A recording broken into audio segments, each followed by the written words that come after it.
I never thought I'd be the one sitting in the back row at my own grandfather's funeral, watching a bunch of people I barely knew cry over a man they never really cared about. The room smelled like polished wood and fake sympathy. Everyone wore black, even though half of them couldn't wait to get their hands on the money. I'm Ethan Cole, 36 years old, from St. Louis, Missouri. My grandfather, Walter Cole, was the kind of man who built everything from nothing. He owned a chain of auto parts stores across the Midwest, turned his name into something people respected. At least they used to. The last few years after Grandma died, he withdrew from everyone, even me. The funeral was held in an old church on the edge of town. The kind where the pews creak when you breathe and the priest looks like he's seen too many ghosts. My father, uncle, and a handful of cousins sat in the front row, acting heartbroken. I knew better. They weren't sad, they were nervous, because everyone knew Grandpa's will was coming next, after the service. The lawyer, a short man named Mr. Briggs, called the family to a private room in the church basement. His leather briefcase looked older than him. One by one, he read the names and the numbers. Michael Cole, $2 million in trust. Linda Cole, $1.5 million. David Cole, $3 million and the lake house. My father and uncles tried to act humble, but the smugness on their faces said it all. Generations of greed sitting right there in cheap suits. Then Mr. Briggs looked at me. Ethan Cole. He hesitated for a second, then cleared his throat. Your grandfather left you. One plane ticket. The room went dead silent. I thought he was joking. A plane ticket? I asked. Yes, Briggs said, pulling an envelope from the stack. A one-way ticket to Los Angeles. Everyone turned to look at me. My Uncle David actually laughed. Guess Grandpa didn't think too highly of you, kid. I didn't respond. I just took the envelope, slipped it in my jacket pocket, and walked outside. The wind cut cold against my face. I looked up at the sky and tried to understand what the hell had just happened. Everyone got millions. I got a damn plane ticket. When I got home that night, I sat in the dark for hours staring at that envelope on my table. There was no letter, no explanation. Just a one-way ticket dated for next Friday. Los Angeles. Grandpa hadn't spoken to me in almost 6 years. The last time I saw him, we fought badly. He accused my dad and uncles of being thieves, and I didn't take his side. I was young and stupid. I told him he was paranoid. That was the last conversation we ever had. So YLA. Around midnight, I poured myself a drink and opened my laptop. I searched his name and found nothing new. Just old news articles about his company and some business awards. But then something caught my eye, a mention of a warehouse he owned in California. Abandoned, apparently. I checked the address. It was still under his name. That's when something clicked. Maybe the ticket wasn't an insult. Maybe it was a message. I couldn't sleep that night. Every time I closed my eyes, I heard his voice, that deep, steady tone that used to make everyone go quiet. Ethan, he once told me, you'll understand when the time's right. Maybe this was it. The next morning, I quit my job at the auto shop. My boss thought I was crazy. I told him it was family business. He just shrugged. I packed a small bag, grabbed the ticket, and left for the airport a week later. As the plane lifted off the runway, I looked out the window and tried to calm the storm inside me. Part of me felt like I was chasing a ghost. Another part felt like I was walking into something he'd planned all along. When I landed in Los Angeles, I rented a car and drove straight to the address on the paper, an old industrial area on the outskirts of the city. The roads were cracked, the buildings tagged with graffiti. The place looked dead, but then I saw it. A rusted metal gate with a small, faded sign. Hull Industries storage facility. My heart started pounding. I parked the car and walked closer. The lock on the gate was old but still solid. I pulled out a small crowbar I'd brought, jammed it in, and forced it open. Inside was a large, empty warehouse. Dust everywhere. Broken crates. Old equipment. And then, in the middle of the floor, a metal box bolted to the concrete. It had my name carved on it. I dropped to my knees, my hands shaking. There was a small combination lock. 3 numbers. I had no idea what the code could be. I tried Grandpa's birthday, Nothing. My own birthday? Nothing. Then I remembered something he once said when I was a kid. If you ever need to unlock something of mine, try the day your grandma said yes. I punched in their anniversary date. The lock clicked. Inside was a single envelope, yellow with age. I opened it. There was a note written in his shaky handwriting. Ethan, if you're reading this, it means you were the only one who listened, even when you didn't know you were. What they took from me, you will take back. Start with the 6 words I told you the night you left. I froze. My mind raced back years. The last night I saw him, the fight, the shouting. As I stormed out of his house, he said something. I never paid attention then. 6 words. Those 6 words changed everything. Asterisk for hours. I just sat there on that cold concrete floor, staring at the letter. My hands wouldn't stop shaking. The warehouse was dead silent except for the faint hum of traffic somewhere far away. The 6 words I told you the night you left. I tried to replay that night in my head. It was 6 years ago. Grandpa had accused Dad and my uncles of stealing money from the company. Everyone said he was losing it. I believed them. I told him to stop acting like a paranoid old man. He got angry, slammed his fist on the table, and said something. I could almost hear his voice again, rough, deliberate, calm under pressure. Don't trust blood over truth, Ethan. 6 words. That was it. I whispered it out loud, testing the weight of it. Don't trust blood over truth. And suddenly everything started making sense. The fights. The silence. The plane ticket. He didn't want me there for money. He wanted me to find something. Something the rest of them didn't deserve. I looked back inside the box. Beneath the letter was a small black USB drive taped under the envelope. No label. Just dust and age. I drove to a nearby motel, one of those places that look like they've seen better decades, and rented a room. The wallpaper peeled near the corners. The air smelled like bleach and old smoke. I plugged the USB into my laptop and waited. There were 3 folders. The first one said Accounts. The second said Transfers. The third was labeled Video. My heart was pounding again. I opened the first folder, rows of documents, spreadsheets, and scanned statements. I didn't understand everything, but one thing stood out. Large sums of money moved from coal industries into several personal accounts, all under names I recognized. My father, my uncles, even Aunt Linda, millions, all routed through offshore companies. I clicked on Transfers. Same thing, wires, hidden accounts, fake invoices. Grandpa had discovered everything. Then I opened Video. It was dated 6 years ago, just a week before our fight. I hit play. The screen flickered to life. Grandpa sat at his old oak desk, the one in his study back home. He looked tired but alert, wearing that same brown cardigan he always did when thinking. Ethan, he said, looking straight into the camera. If you're watching this, I'm gone. And if I'm right, they're all sitting somewhere pretending to grieve. Don't let them fool you. They stole everything from me, from you, from your grandmother's memory. He took a long breath. I left you the ticket because I needed someone I could still trust. Someone who doesn't wear a mask at the dinner table. You'll find everything you need in this drive. Take it to the one person who won't sell it for silence. Her name is Sarah Miller. She used to work for me. Find her. She knows what to do. The video ended. I sat there for a long time, trying to breathe. Grandpa had been right all along. My father and uncles had stripped him clean. I felt a slow, boiling anger crawl up my spine, not the kind that fades. The kind that waits. I looked up Sarah Miller. It took me 3 hours and 5 cups of motel coffee, but I found her.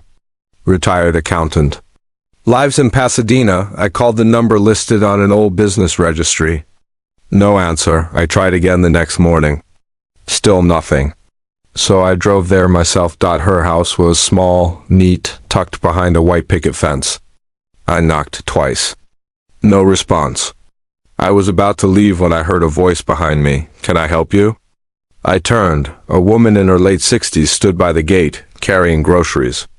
Short gray hair, sharp eyes, and the kind of posture that said she'd seen a lot and forgotten nothing. Sarah Miller? I asked. Who's asking? My name's Ethan Cole. I think you used to work for my grandfather, Walter Cole. Her face changed in an instant.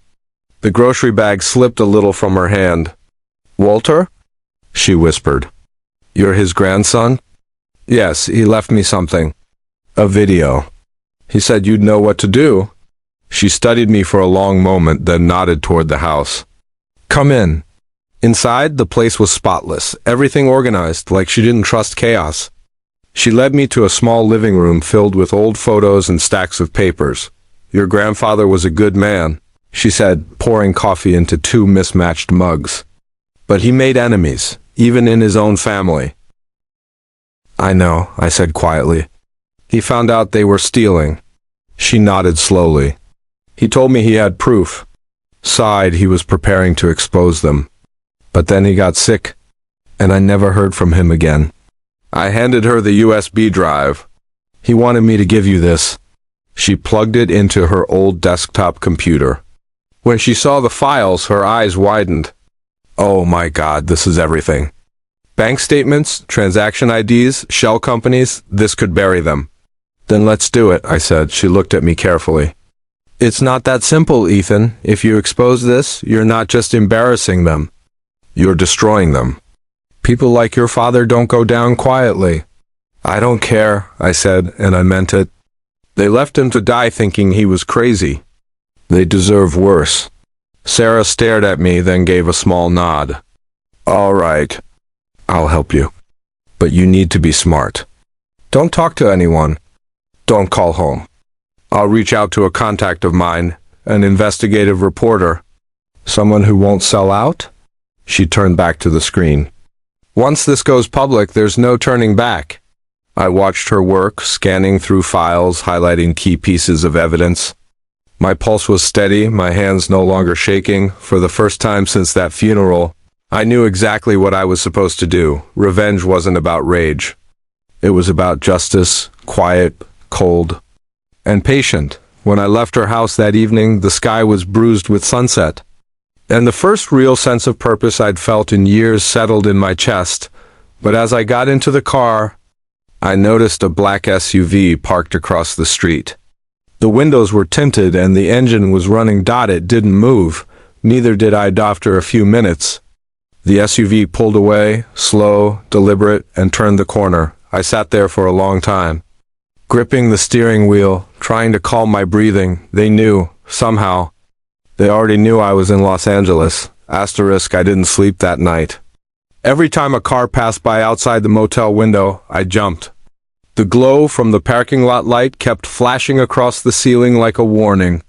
They knew I was here. And if my father or uncles were desperate enough to steal millions from their own blood, they were desperate enough to clean up any loose ends. At 3 a.m., I packed my bag, threw it in the car, and drove out of town. I didn't have a destination, just needed to stay moving. I called Sarah once I hit the freeway. They followed me. I said, She was quiet for a moment. Then it means we're close. They wouldn't panic unless they knew what we had. What do we do now? We go public. But first I need one more thing. There's a safety deposit box your grandfather opened in Pasadena National Bank. I only have half the access code. You'll need to get the other half. Where? In his old office at Cole Industries. His desk has a false bottom drawer. He told me about it years ago. Cole Industries headquarters was in downtown LA. I hadn't set foot there since I was a teenager. My dad ran it now, which meant it was probably crawling with people loyal to him. But I didn't have a choice. By the time I reached the building, it was just after 8 a.m. I put on a baseball cap, kept my head down, and walked through the lobby like I belonged there. I still knew the layout by heart. Grandpa had brought me there when I was 12, said one day it would be mine. I found the office on the top floor. The nameplate still said Walter Cole, founder.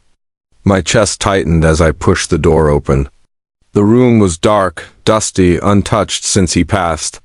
The blinds were half closed, streaks of sunlight cutting across his old desk. I knelt down and felt under the bottom drawer. There, a small metal latch. I pulled it open. Inside was a slip of paper with 3 digits written on it, 927. Suddenly, The door creaked. I froze. Never figured you'd have the guts to come back here.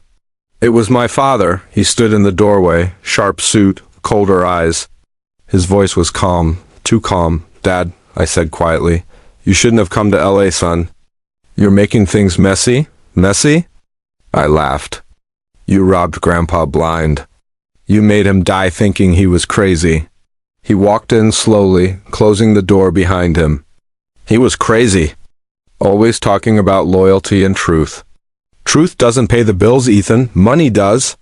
He stepped closer. Now, hand me whatever you found. The flash drive, the papers, all of it. I could feel my pulse hammering in my neck. You killed him, didn't you? He didn't flinch. He was weak. Would have ruined the family. That's when I realized he didn't come here to talk. He came to finish what he started. I moved first.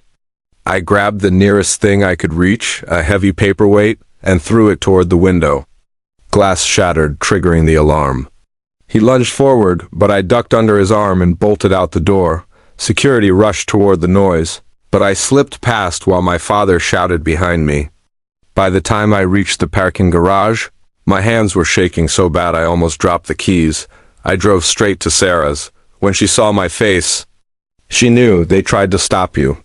They're not going to stop, I said. We need to open that box now. We went to the bank together. Sarah's old credentials still gave her limited access. With her half of the code and mine 927514, the vault clicked open. Inside the box was another USB drive and a sealed envelope marked to be opened. After my death. Sarah handed it to me. You read it. I tore it open. Grandpa's handwriting again, shaky but deliberate. Ethan, I knew the truth would eventually reach you. I built this company from dirt, and your father built his fortune off lies? Inside this box are the original deeds, the proof of ownership, and one final choice for you. Burn it all, and let them live in the shadows they created. Or rebuild what I lost and let the Cole name mean something again. Whatever you choose, do it with truth. The second USB had everything, digital copies of contracts, emails, legal evidence that tied every one of them to fraud.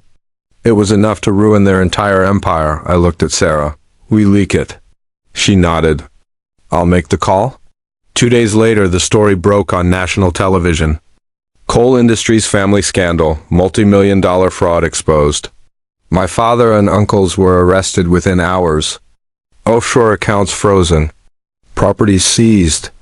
Their faces filled every news channel in the country, but revenge didn't feel as satisfying as I thought it would. It wasn't joy, it was quiet, empty, like standing in the middle of a storm after it's passed and realizing, what's left behind? A week later, I went back to Missouri. Grandpa's house had been sealed for months, but I used the spare key he once gave me.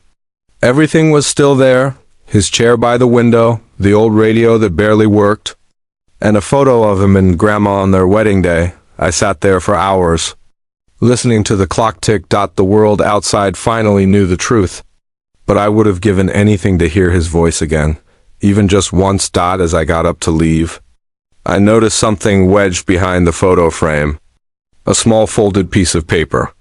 I opened it. I knew you'd find your way here, kid. Proud of you. Don't let hate make a home in you. The truth was always enough. 6 words. The same 6 words that started everything. Don't trust blood over truth. Ethan, I smiled for the first time in months when I walked out that evening. The sun was setting over the cornfields, the sky painted gold. The Cole name was ruined, yes, but the truth, his truth, was finally alive again. And for the first time in my life, I wasn't chasing revenge anymore. I was protecting what little good still remained. I looked up at the sky and whispered, "You were right, Grandpa. The truth really does set you free." Then I got in my car, started the engine, and drove west, toward the horizon, toward peace, toward a life that was finally mine.